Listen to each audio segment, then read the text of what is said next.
How's it going, YouTube? This is my 1998 Lincoln Mark VIII, and I have just solved the blend door actuator heater problem without having to spend a dime. Well, maybe a dime on 2 zip ties, but that's about it.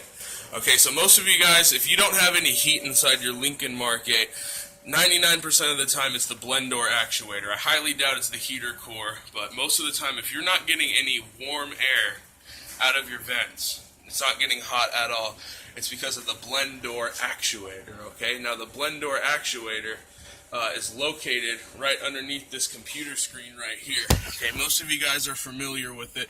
That's the actuator right there. Right there. Okay, that part right there on the very left corner, I just placed it, okay?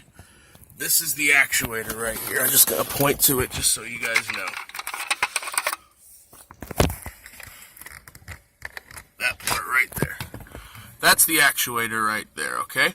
Now, a lot of people think they have to replace the entire actuator, which means you got to take apart all this shit, and you do not have to do that. You do not have to do all that. If you just want to get some heat in your car, this is what you got to do, okay? Now, I'm not sure if you guys can see this too well, but right underneath that zip tie, there's a broken plastic piece. It's round, and it fits over the actuator, okay? Not the one to the right. I made a mistake. I missed the spot. The one to the very left that's closest, okay? The first zip tie you see that's going inward right there, okay?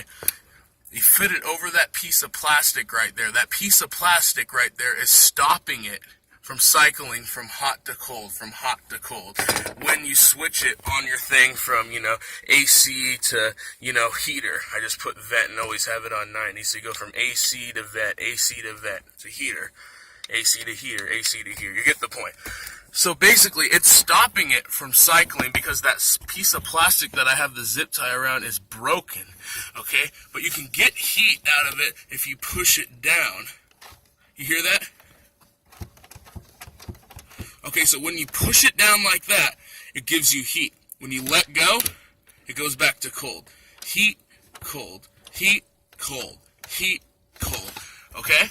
So what you want to do is you want to get a long zip tie, and you want to zip tie it around that piece of plastic. You want to fish it in all the way down here, through the glove box, down here. That's the gray shaft right there for the blend door actuator right there. That's not the problem with my car. Nothing to do with the gray lever. Some people have issues with this gray lever. We're not going to be talking about that today. Okay? You run it all the way down through. And what I did was, I kind of had it come around right over here, right? That's the other zip tie, excuse me. This one, I had it go all the way around, right? And then I kind of fished it through the glove box a little bit so it could stay in there, right? See, so that's the only thing. Do you want heat in your car, or do you want this little piece of zip tie right there? You can even tuck it in like that. So what you do is, once you open it, you get it all in, you pull it. Now look.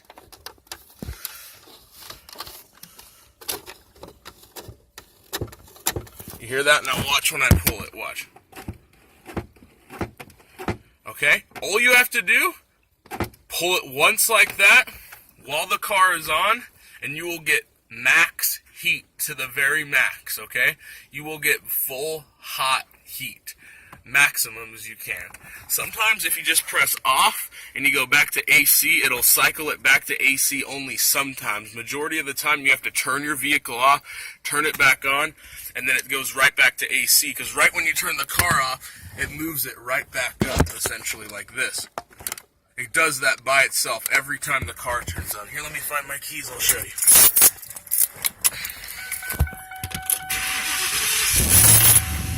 Now watch this. See? I'm on AC right here, okay? I'm getting nothing but cold air being blown at me. Nothing but cold air being blown at me, okay? Now watch, I'm going to cycle it to vent. On vent mode, I always have it on 90 degree, okay? So now it's supposed to be in heater mode, but the car is still blowing cold air. Tiny bit warmer, but it's still cold air. Very, very cold air. So like I said, with the zip tie on that part right there, fishing it out all the way through here, all you have to do is just pull it down. Now it's just fucking hot heat just coming at me in the face. Nothing but super, super hot heat, okay?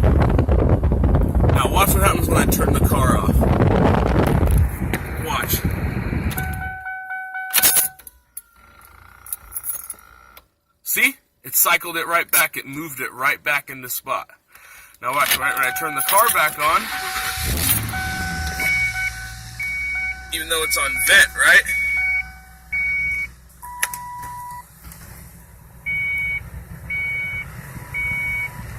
Nothing but cold air coming, okay? So, to make things easier, you do not have to take apart the entire dash. Some people drop the whole steering column. Some people take off the whole, motherboard right here. People will go ahead and take apart the transmission right here. All this stuff around here. Take apart the airbags, all that. You do not need to do all that. All you have to do is come in right from here where you have your lights on, where you turn your headlights on. That little setting right here. Just get something like a little flathead. You try to pop it off. There's two Phillips right here, and then there's one, I believe it's a 7mm wrench. I don't have it around here. I would show you the exact size. Take off a couple bolts right here, and then there's going to be two Phillipses at the top. You unscrew that, and then you'll be able to pop off the entire dash right here, okay? Now, once you get to this computer screen right here, it's underneath the computer screen, there's 4 bolts right here. There's 2 right here, 2 right there. Let's get the other one so you can see, okay? And then it leads you right to the actuator. You gotta love Ford, right? Who the hell would put an electric motor in such a hard-to-reach spot? Only Ford would do something like that, right? So, I've spent hours online trying to figure it out, and I finally figured out how to get heat. I'm sure a lot of you guys are going crazy trying to figure it out. You don't know exactly what's wrong with it. You don't want to invest all this money, and then you find out that it's some other part. You know, it's this plastic piece right there that the zip ties around. The dealership doesn't even know what that piece is called, okay? You can get lucky sometimes and find the other half, and you can get certain types of glue, and when you get those certain types of glue, it will be able to put the part back together. But for my case, I only had like 25% of the circular plastic piece that you see the zip tie around. I had maybe 25% of it. So that wouldn't have worked. So I just zip tied it all the way. And sometimes even if you zip tie it, it'll cycle it back and forth. But since I only had a small percentage of the piece, you know what I'm saying, it wouldn't cycle it automatically. That's why you have to pull it, pull it, pull it. You get what I'm saying? So if you want to save $1,200 and not be cold in the winter, I recommend doing this very much. It took me probably about an hour at the most to unscrew these bolts to get those 2 Phillips off. And a total of 1, 2, 3, 4, 5. Pop this off. 6, 7, 8, 9 bolts to get to the actual actuator, okay? Do not replace your entire blend door actuator. I am telling you, your actuator isn't the problem. It's that little piece of plastic, and like I said, the dealerships don't even know what that piece of plastic is called. So, thanks a lot, you guys, for watching. I hope this saved you guys lots and lots of time, and thanks a lot. You guys all have a wonderful day.